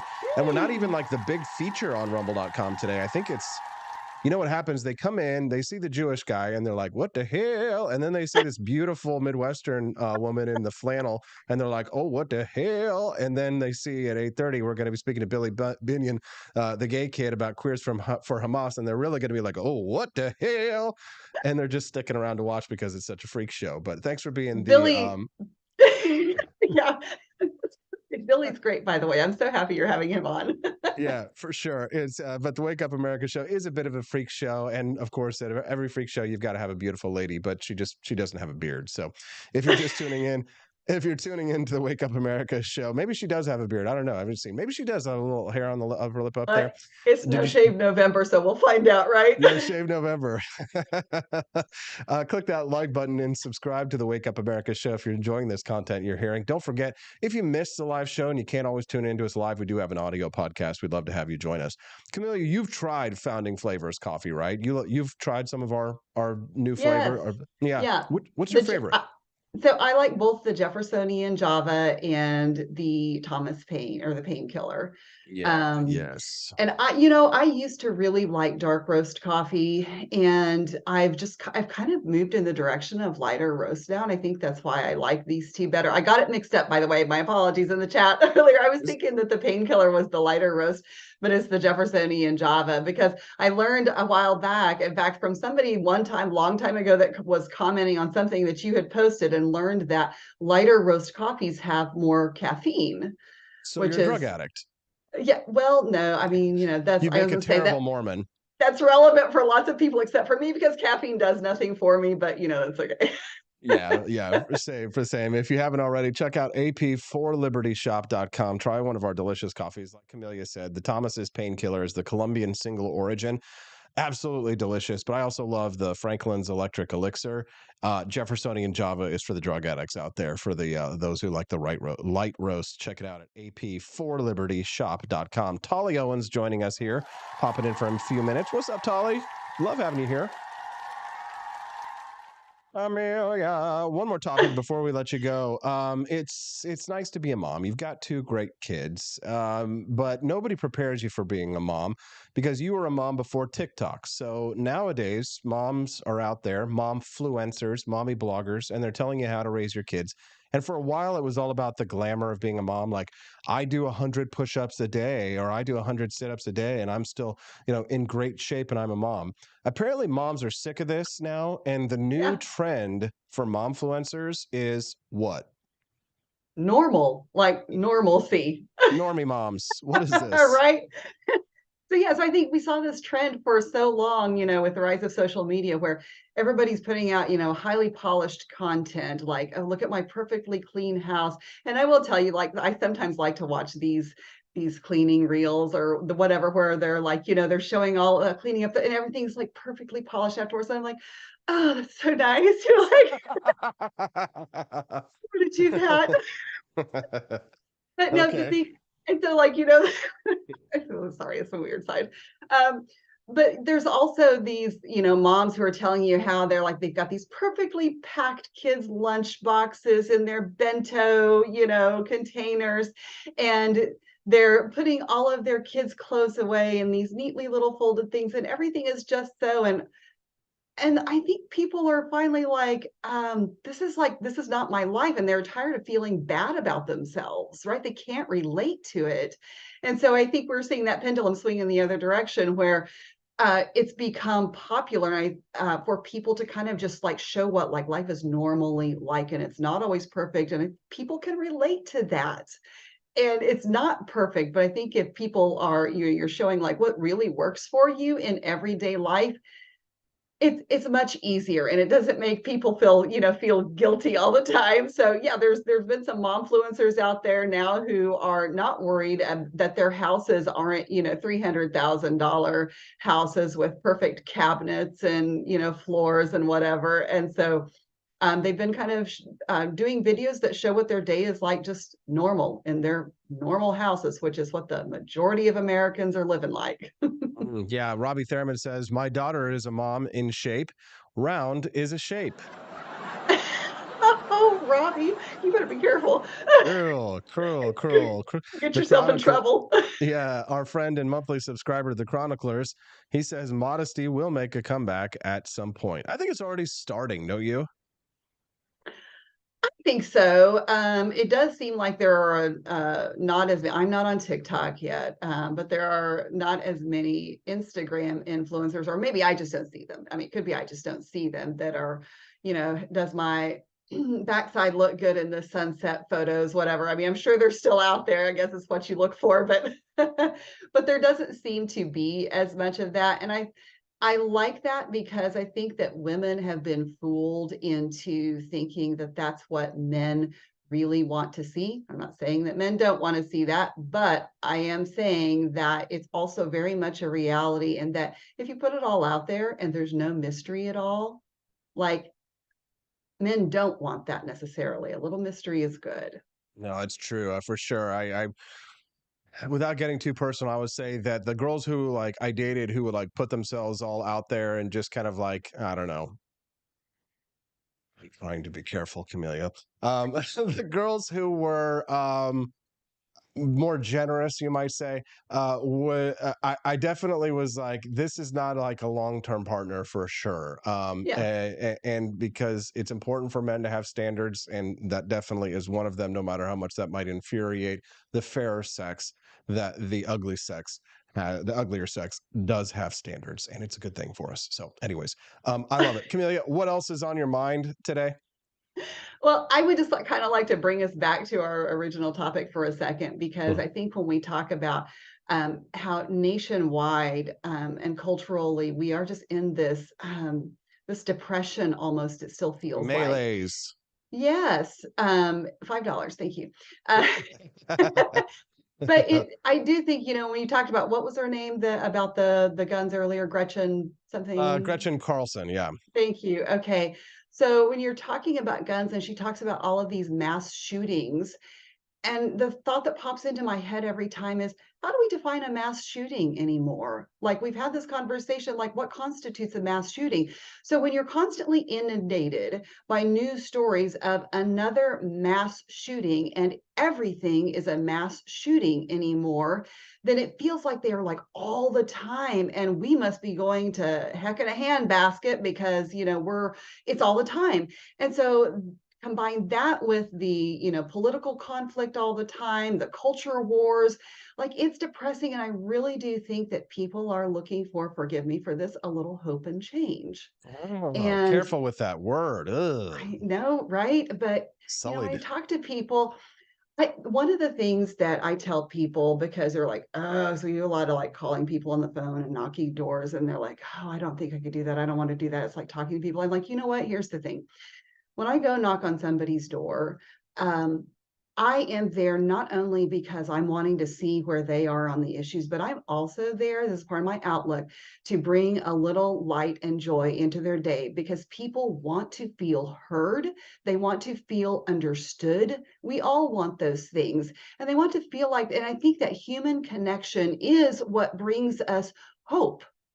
And just a little, like little numbers thing. And I may have mentioned this before, but one of the things kind of in my AFP role that we found is that last election cycle, when in the primary, the people who voted in primaries that we also had contact with at the doors, 15% of those people had never voted in a primary before.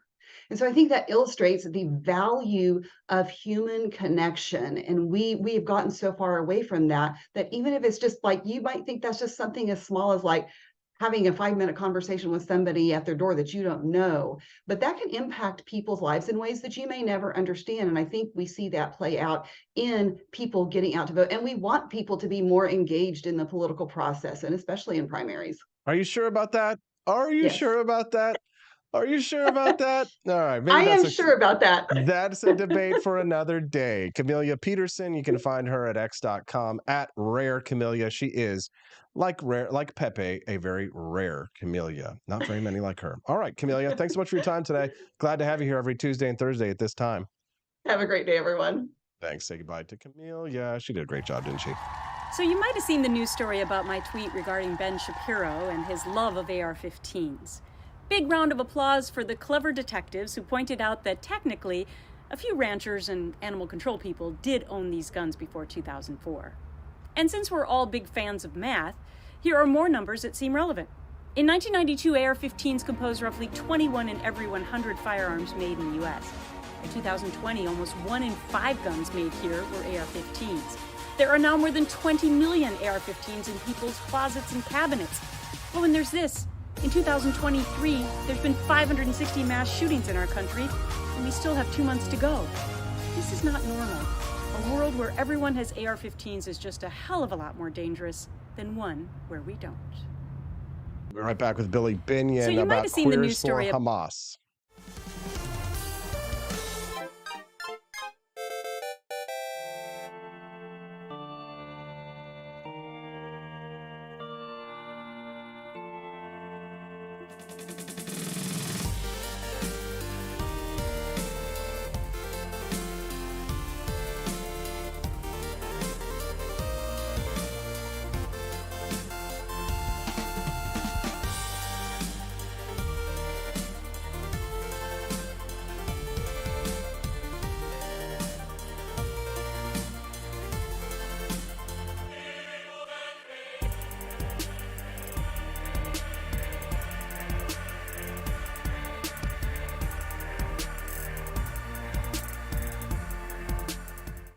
It was 1946. A battle was fought, not overseas, but right here on American soil. The Battle of Athens, an intense struggle against election fraud and for the rights promised by our founding fathers. Driven by the Second Amendment, ordinary citizens stood tall and fought back. Help us expose this momentous battle of integrity and bravery. Your support can make a difference. Visit givesendgo.com/bleedamerican and pledge your support, because we believe in the power of truth, the strength of unity, and the spirit of we the people. Let us not forget, we bleed American. Fire.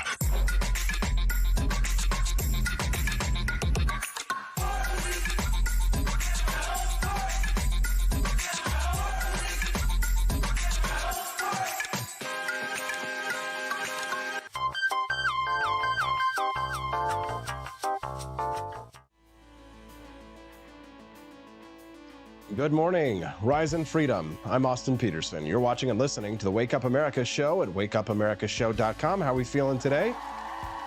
It's cold out there. October the 2nd, 2023. Thankful to have a nice big audience for us today. 550 people watching us live. Man, those are good numbers.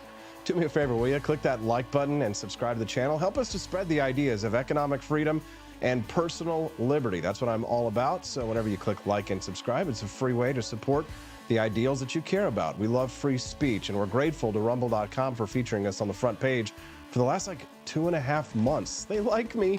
They really like me. And I hope you do too. So if you do, make sure you subscribe so you can come back and join us every Monday through Friday here on the show, 7 to 9 Central. Oh, and don't forget, special treat tomorrow, Freedom Family Friday. My smoking hot redheaded libertarian wife, Stephanie Peterson, will be joining us on the show just like she does every Friday. And she's always fun and there's lots of hijinks and sometimes we embarrass each other and, you know, it's a good time. So make sure you come back. All right. Well, there's a lot of things that I don't understand in the world. Okay. I stand with my brothers and sisters, my libertarian brothers and sisters in the LGBT community, but they've really gone off the rails in recent years. And quite frankly, there's been a lot of schisms in the gay rights movement about what they believe. I saw the other day that they were adding the Palestinian flag now to the LGBTQ plus IA plus flag. And I just don't understand what being gay has to do with Palestine. I don't know. You know what? Since I'm not a member of either of these communities, I think I'm going to bring in somebody who at least is a member of one. He's Billy Binion. He's joining us right now. He's a writer for Reason Magazine. He wrote a piece about Queers for Palestine, and I'm glad to share him with you right now. Good morning, Billy. Morning.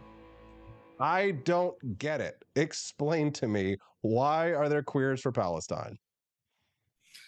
Well, I mean, okay, so I think the basic gist, the way I think about it, is that within any social justice movement, it kind of starts the same way. You know, in any of these movements, you have people kind of trying to pinpoint the oppressed and the oppressor and proceed in black and white fashion from there.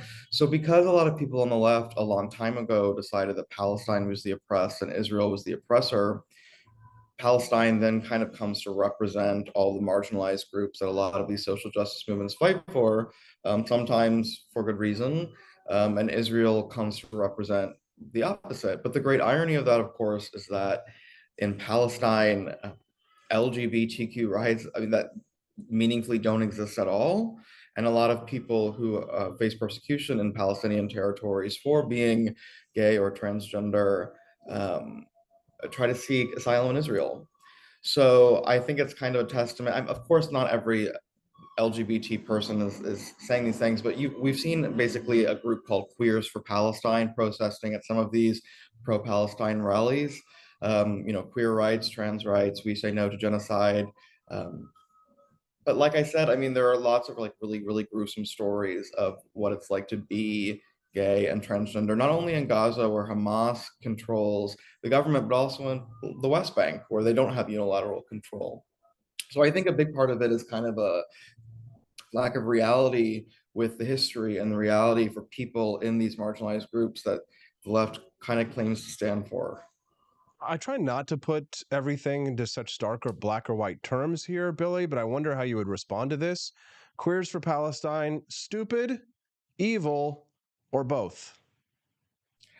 I think it's mostly stupid, to be honest. I think that a lot of people, like in these social justice movements, they have good intentions, but I also think that it's just, I don't know. I mean, I think that you should know what your slogan means. You know, it's the same kind of thing when, you know, people. I'm sure you've heard the "From the river to the sea, Palestine will be free," and a lot of protesters probably would not tell you, or they would not agree that that slogan supports terrorism.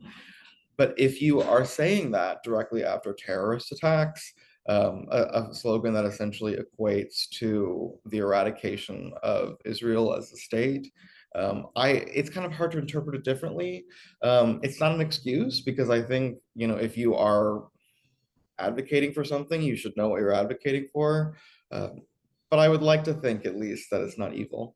Well, you would think, Billy, that liberal people would support liberal values. I mean, the attack on October 7th by Hamas was literally an attack on a dance festival where women and men in various states of undress were out enjoying the kind of festival that they certainly doesn't even exist in the Gaza Strip. You would think that they would be able to see that and recognize that for what it is, but it's so strange because you have liberal women in the United States supporting the beheading of liberal women in Israel. And I don't know, the math just doesn't add up. So I guess I'd go with you on the stupid part of this one, but I don't want to discount, completely write it off partially as evil, because I'll be honest, I know some of these Queers for Palestine people, and they are deliberately choosing them by trying to suggest or morally equivocate as if Israel or the United States are the greatest evil in the world.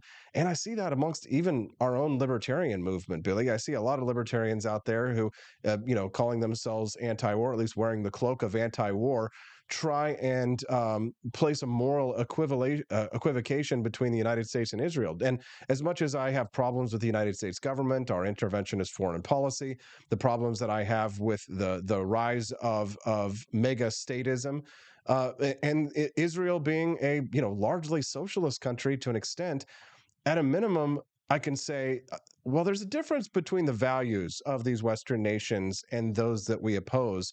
But the Marxists in the Queers for Hamas movement, you might say, the Queers for Palestine, they do seem to believe that the United States or Israel, liberal as we are somehow far more evil than those who oppose us. Do you notice this trend? Does it surprise you? Your thoughts? Yeah, I mean, I think the great irony of some of these, of course, everyone's seeing the clips of people tearing down posters of Israeli hostages and some people, and I think it's important to, it's hard to tell how many people actually hold these views. Like, is it super on the fringe? Is just like the fringiest people, like a small group of people being really, really vocal? I don't really know what the answer is. But I do think there's something very ironic about a group that has spent the last, several years essentially saying that like they exist to stand up for the vulnerable, not standing up for people who are like being burned alive and like old women and babies, dying in gruesome ways, and a terrorist group filming it and like showing people's families and friends by posting the murder on social media. If you say you stand for the oppressed or the vulnerable or the marginalized, that's really like the epitome of vulnerable and marginalized people. And I think it just kind of gets to something that I find very frustrating about our political moment in general, is that there really is room for nuance. I do believe that there are parts of the Israel-Palestine debate that are genuinely complicated, but in the same token, I don't think it should be hard to say, okay, so maybe people in Palestinian territories have been mistreated by the Israeli government for the past couple of decades in XYZ ways, but also like terrorism is bad. And this is not a good way to go about standing up for liberation. Some of the more disturbing messages to me are the ones you see, like a Vogue staffer had this at a protest recently, liberation by any means necessary. That's just, to me, that's really dark. Yeah, it certainly is. If you're, and we thought gays were supposed to be happy. If you're just tuning into the Wake Up America show, good morning. I'm your host, Austin Peterson. We're grateful and glad to have you here. Click that like and subscribe, especially if you're enjoying the content that you're hearing right now. It's a freak show here on the Wake Up America show. We had the New York State Jewish Gun Club earlier. We had Camelia Peterson here, and now it's Billy Binion. And I'm pretty sure Billy Binion is also a musical theater guy, just like myself. I think I saw a picture of him on stage as well. So if you love the carnival of the circus, you're in the right place. Click subscribe and you get everything you can from an economic freedom and personal liberty point of view, and that you don't get anywhere else. Billy, speaking of carnival or a circus, LGBT movement really has it's developed a lot of schisms over the last few years. My brother, Justin Peterson, gay as the day is long, considered himself kind of a left liberal his whole life, and voted Democrat his whole life, voted Republican for the first time in his life in the last election because of the massive sort of earth-shattering changes that the LGBTQIA plus has undergone in previous years. There's TERFs, trans exclusionary radical feminists, people who say that it's LGB, drop the T, right? I mean, do you identify with any of these separatist movements within the LGBTQ plus community? Or what are your thoughts on the state of the movement writ large, if you will? I don't have super strong feelings about it. I mean, I guess I would say that at least in the context of this debate, I know a lot of people in the LGBT community sort of think that your politics should be the seed from which all your politics grows, and I don't really subscribe to that. And I think that is why this moment is kind of greatly ironic, because if you do say that your identity kind of drives your ideology and your worldview, and I don't knock people who feel that way, I just personally don't. But if you do feel that way, then it's a little weird that you're cheering on a regime that would kill you for having one of these protests in Palestinian territories. I'll give you one more example. When I made that video, attached to that the piece you saw, we made a video for Reason, and I heard from someone I hadn't heard from in a while, from when I was working in DC, and she essentially was like, well, actually Israel is fascist towards LGBTQ people because, Bibi Netanyahu has called pride parades vulgar, and she gave a few examples. So that was her main one. And I wanted to be like, girl, they had a pride parade. Try having a pride parade in the Gaza Strip. Like, sure, I mean, people can take issue with Netanyahu. I know he is kind of a Trumpian figure that is very polarizing, and I don't know. People are allowed to have their own views on that, of course, like they're allowed to have their own views on anything. But to compare the two, Israel and Palestine, in this way, it's just kind of silly. It's a silly exercise because there's no contest. Which, if you actually want to use the word fascist, which that word is like totally lost meaning, and I try not to use it at all anymore because of that. But if you actually want to use the word fascist, it would apply, ironically, to Hamas and the Gaza Strip. Yeah, for sure. Who are right. Yeah, it is fascinating. It was just 6 months ago. In the last, few years, it's all, punch a Nazi, punch a Nazi, punch a Nazi, and all of a sudden, it seems like it's a target-rich environment, and yet there is no Nazi punching going on. If you're just tuning into the Wake Up America show, I'm speaking to Billy Binion. He wrote a piece at Reason Magazine about Queers for Palestine. We're talking a little bit about that. But on a tangential related note, Billy, I noticed that you wrote an article about the Matthew Shepard murder. This is something that really shaped the late 1990s, specifically for people like myself. I grew up in the 1990s, especially in the theater world. So, of course, the gay community being perhaps overrepresented in that community. Everybody in my circles was talking about the killing of Matthew Shepard, and at least the initial understanding of this was that this was an anti-gay hate crime, which surprised the hell out of me when I read your article at reason.com that you say it wasn't an anti-gay hate crime. What's the news? Yeah, so essentially in 2013, this very prominent journalist named Stephen Jimenez, who himself is gay, was writing a book over the previous few years, I think in preparation for a screenplay on Matthew Shepard.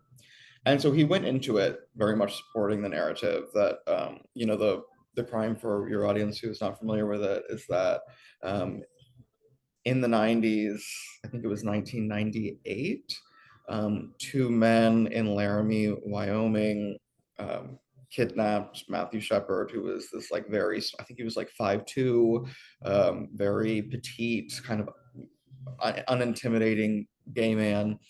And they beat him to death and tied him to a fence. And he was found the next morning frozen to death. Tied to the fence of someone who passed and thought he was a scarecrow. Anyways, very gruesome way to die, and it kind of captured the attention of the country.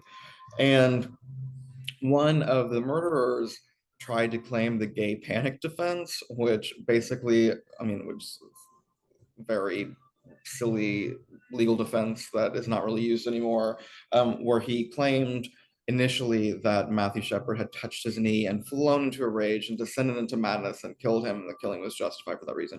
The judge wouldn't let him use that at trial. And the two men in question were convicted. But anyways, in 2013, after doing this long investigation, it turns out that Matthew Shepard and specifically one of the two murderers had been really involved in the drug trade, with like many thousands of dollars of methamphetamine. And the two were actually lovers, and one of the murderers had worked as a gay prostitute. So the disagreement, it turns out, had been over drugs and money. And this narrative kind of took shape after his death, because it was kind of this perfect storm moment. We were talking a lot about hate crimes at the time. Wyoming was kind of cast in the national press, as this like Hickville. And it's a narrative that has held shape for 25 years, despite the fact that there is a lot of evidence now that it essentially was an argument over drugs. It's something that one of the murderers actually said in an interview with the Associated Press in 2018. This this person, his name is Russell Henderson. He is very apologetic. Of course, that doesn't make it okay. But in this interview, he was like, yeah, I mean, we did it because there was a disagreement over our meth sales.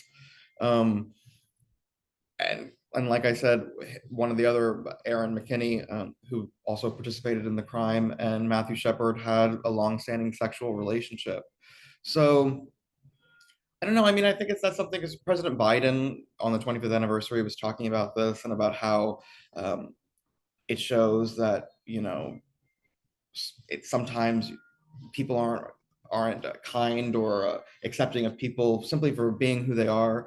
And I think that's kind of an insidious narrative, because I was born in 91. So I also grew up hearing about this murder. And it was kind of used as a way to be like, not in a way not in an evil way, like we're talking about, maybe the intentions were good, but in a way to be like, gay people aren't safe. Like people will hurt you for being who you are. And I do believe homophobia exists. Like that's not a myth, but I think it's wrong to take these events out of context to be like, look over your shoulder because you could be next, was kind of the subtext. And I mean, it's historical revisionism, which even if it furthers the narrative you want, is just never okay. Fascinating conversation here with Billy Binion from Reason Magazine. Billy, it looks like you got some big fans over on the chat. They're sharing your Twitter profile. They're sharing your work over there at reason.com. Thank you, Camellia, for doing that.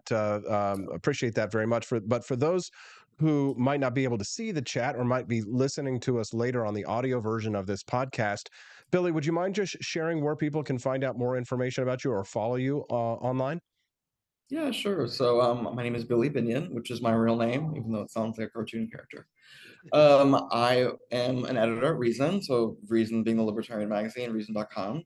And then I'm on Twitter, X, whatever, at Billy Binion. Hey, Billy, you've got a really even-handed take on things. I like your intellectual honesty. Thanks for being generous with your time this morning, getting up so early and joining us today. We appreciate you very much. Yeah, and keep up the good thanks work. for having me. Thanks very much. Until That's next time. Billy Binion. What did you think? Send us a text. 573-319-1586 is the text line. You can send us a text again. 573-319-1586. Well, Joe Biden and Vladimir Zelensky gathered together for a meeting the other night on Halloween night. Take a look.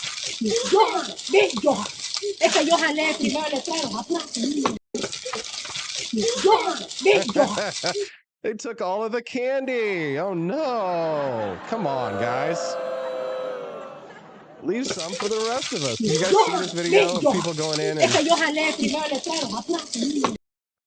What do you think about that, right? That was a big question the other night on Halloween night about whether or not when you go up, you take more than one candy. And it looks like they left out the big candy bars here. You can see Joe Biden going in for the, they're taking all the taxpayers' candy. Vladimir Zelensky. There we go. They're taking all that. They got the big ones. Yeah. Yeah, taking all the candy. They're just stocking it up, right? If you saw adults like this coming out and grabbing all of your candy like that, is that here's the thing: is it the fault of the person who left the candy out?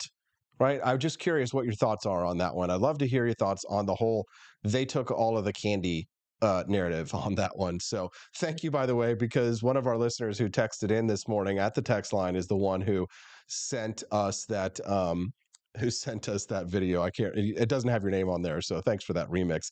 All right. In the waning moments of the Wake Up America show, very briefly before I lose the opportunity to do so, I do want to remind you that not only do we have delicious coffee at ap4libertyshop.com, and I know that you're like, Austin, you're beautiful, I love you, but I don't want your coffee. Well, here's the thing. If you don't want Austin Peterson's coffee, just FYI, we have a whole heck of a lot more than just coffee at ap4libertyshop.com. We've got amazing shirts like All Gun Laws Are an Infringement, which I think is absolutely beautiful. Look how sexy it makes this model look, who is definitely not AI generated. You can get these shirts at ap4libertyshop.com and really funny shirts like this one. So here's George Washington, and it says, "Hey girl, on a scale of 1 to 1776, how free are you tonight?" I think that's pretty funny. Definitely a great conversation starter. And that's an AP for Liberty Shop exclusive. I made that one myself. I have one more Donald Trump toilet brush. Just one more. So if you want a Donald Trump toilet brush, I'm going to sell this last one and then I'm not buying any more. So if you would like a Donald Trump toilet brush, you can get one today. And that is it. I got one brush and then one and they're gone. So if you want this Donald Trump toilet brush, they are almost sold out. So get yourself that one Donald Trump toilet brush and then they'll be gone. Don't tread on me shirts for the ladies. I know they like the V-necks. We have the V-necks as well. All kinds of great stuff over there at ap4libertyshop.com. That's AP, the number 4, ap4libertyshop.com. Let's continue with my InfoWars interview. It's one thing when the competitions aren't fair for like a swim meet or something. Oh, don't do this. Don't do this. And come on, guys, give me that internet. Totalitarianism on the rise, right? Wars and rumors of wars, if we're going to get biblical here. And God, we can only hope that the United States can avoid the pressure that is coming from so many angles to get involved and to provoke another conflict. You know, a lot of people, they don't have faith that Israel can conduct proper security without big brother or big sister telling them what it is that they need to do. I mean, so many mistakes have been made by American interventionism in the past in telling Israel how to handle his foreign policy. If the international community didn't hate Israel so much and were doing everything they could to stop them from defending themselves, I think Israel wouldn't have these kinds of problems. But, you know, with the, the World Economic Forum, with the globalists, with, the George Soros types, right, the Klaus Schwab types, and with the rampant anti-Semitism around the world, the international community.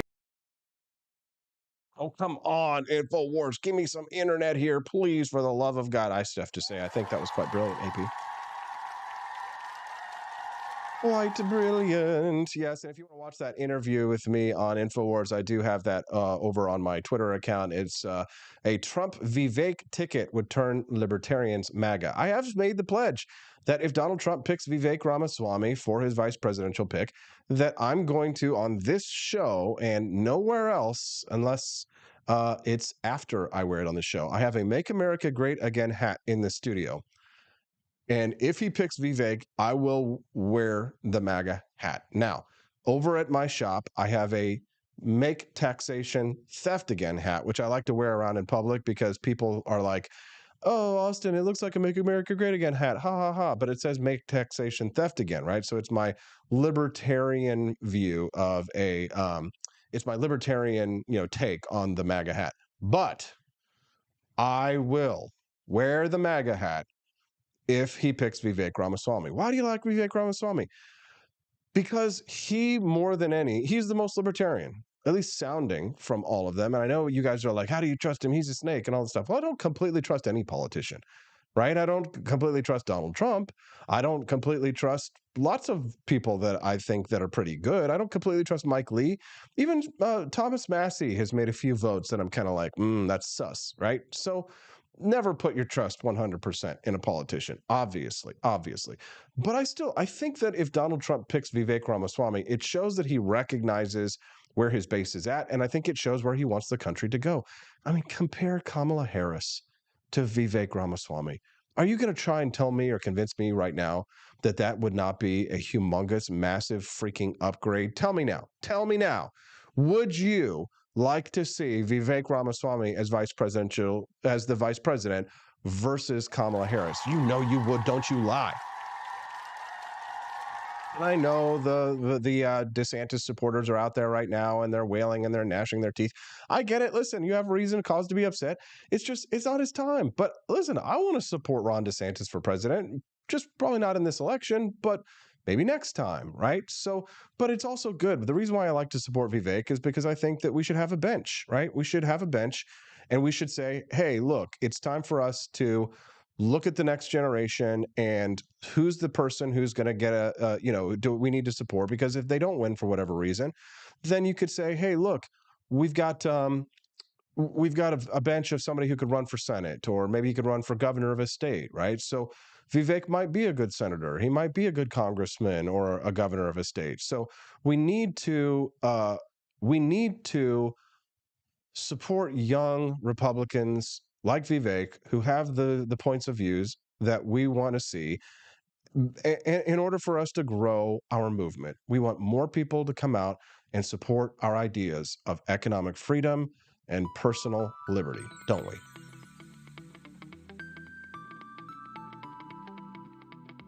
What's that sound again? The sad sound. No, not that sad sound. Sad the show is over sound. Did you like the show today? I think you did.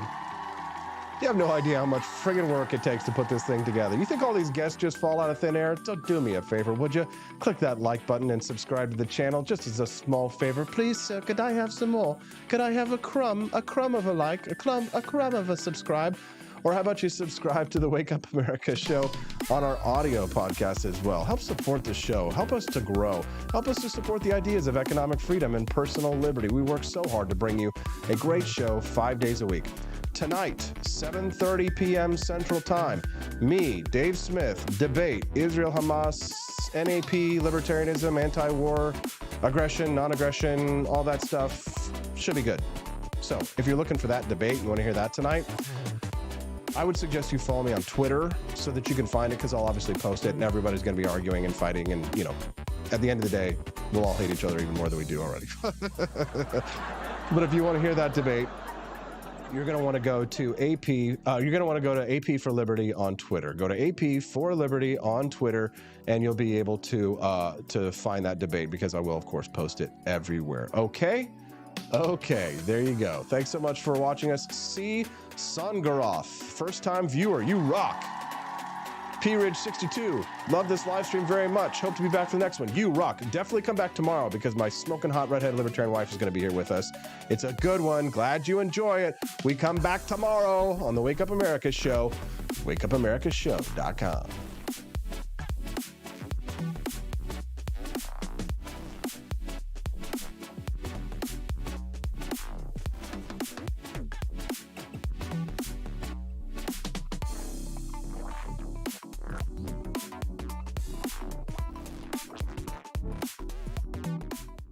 Behaviors, and at BlackRock we are forcing behaviors.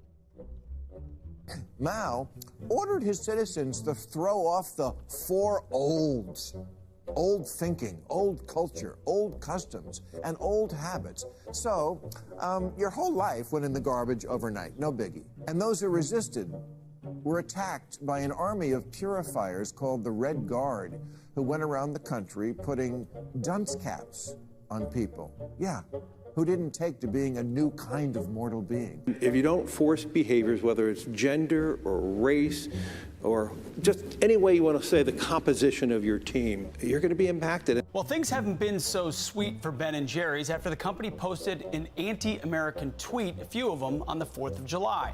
The ice cream makers declared the United States was founded on stolen indigenous land. Well, someone should tell Target that, because they're now selling swimsuits with tuckums in the women's section of the store. And they even have a line just for kids. Yeah, we're going to reach out to Ben & Jerry's and ask them how they can live with themselves as they operate a multi-billion-dollar company on stolen land while declaring other people give up their so-called stolen land. This is the child section. This is literally the kids section. I'm next to a literal onesie that says whatever the hell that means. We have "Glad you came out" and "I'm so happy that you're queer" in the kids section. Are you kidding me? I'm sorry, but pride and toddler don't belong in the same sentence. Good news! Starbucks will offer its workers reimbursement of travel expenses related to accessing abortion and gender-affirming procedures. Kyle Rittenhouse was seen wearing a Black Rifle Coffee Company shirt, and they wanted to distance themselves from that individual. Key employees at the company also were donating to Democrats. Hafer doubled down on throwing many in his base under the bus, describing them as racist and a repugnant group of people.